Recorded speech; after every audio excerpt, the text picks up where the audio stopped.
By their very nature, hotels tend to offer us the temporary illusion of a more comfortable, more orderly life, one free of everyday responsibilities.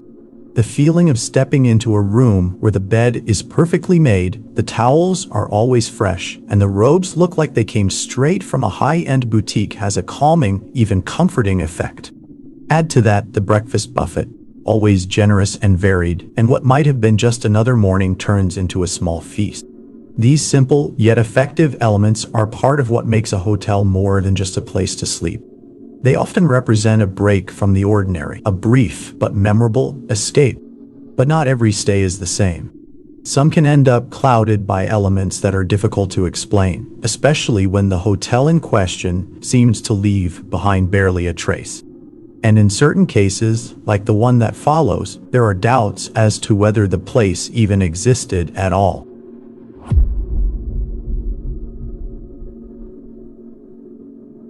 Back in 2006, a group of high school students from the German city of Dortmund had a strange experience during a weekend trip. The story begins when one of the boys, with financial help from his parents, organized a group getaway to what they believed was a luxury resort they had found online, the Hotel Wiedemann Plaza. According to the information available on the internet at the time, it was a high-end establishment with spacious facilities, several pools, and a design that mimicked the classic style of mountain hotels found in Central Europe. The only surviving image of the place is a single exterior photo of the building, showing a typical facade, unassuming yet elegant, dimly lit, with a sign bearing the hotel's name about halfway up the front wall. The stay seemed perfectly normal during the first few hours. The group, mostly teenagers riding the high of a celebratory weekend, enjoyed the atmosphere, making full use of the pools and other facilities without any notable incidents.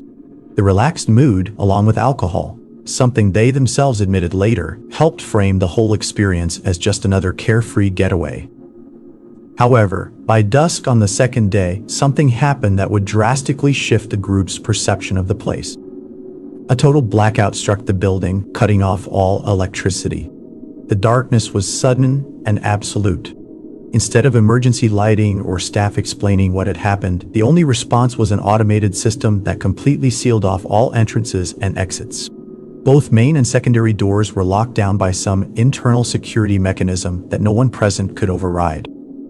Despite the seriousness of the situation and the unease one might expect from being locked inside a building with no clear explanation, the teens, visibly intoxicated, brushed it off as a strange but harmless glitch, a minor hiccup in what was still, for them, a fun and unusual experience. But deeper into the night, they began to notice that something about the hotel's layout no longer made sense. The floor with the pools, which during the day had seemed spacious and modern, now appeared oddly disjointed, its spatial logic unraveling. They tried to retrace their steps, to return through the same corridor they had come in, but found no exit. The doors they remembered were either gone or now led to unfamiliar hallways. The blackout hadn't lifted, and the only lighting came from dim emergency beacons, faint blue flashes, and flickering bulbs that only added to their growing disorientation. What had once been a leisure space now felt like an underwater labyrinth, where reflections on the water distorted their vision and the walls seemed to stretch or shrink depending on where they stood. As they tried to get their bearings, the spaces around them began to take on strange, unnatural shapes. The pools shifted in form, some rooms narrowed until they resembled damp, freezing tunnels, while others expanded for no apparent reason. The tiles beneath their feet seemed to ripple visually, as if some invisible force was warping the very dimensions of the place. This spatial distortion was mentioned in every account given afterward. Each of them swore there were moments when it felt like they were moving through places that couldn't possibly exist within the hotel's original layout. That's when they heard it for the first time, a deep, sustained sound described as a low-frequency hum or a guttural moan that seemed to ripple across the stagnant water.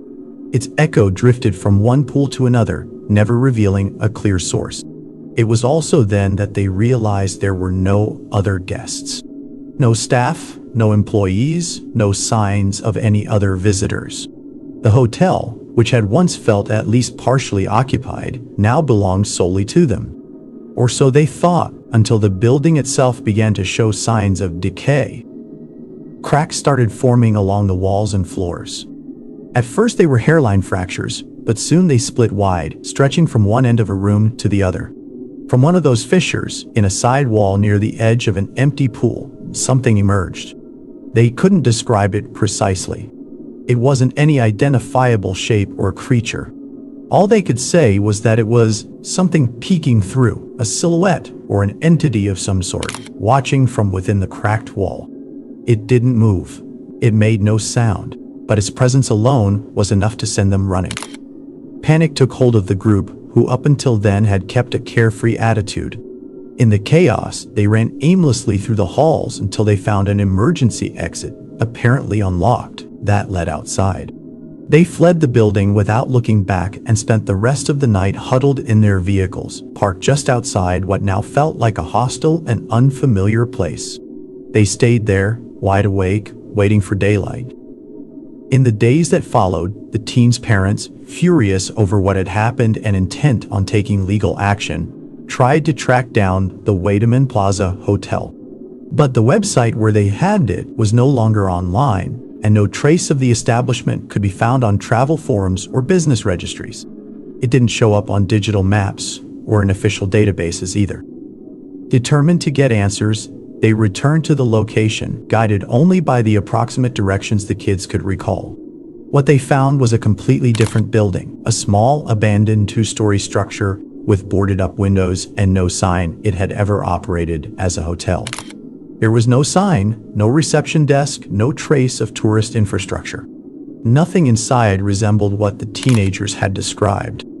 And at its core, there was nothing to suggest that the Wademan Plaza Hotel had ever existed at all.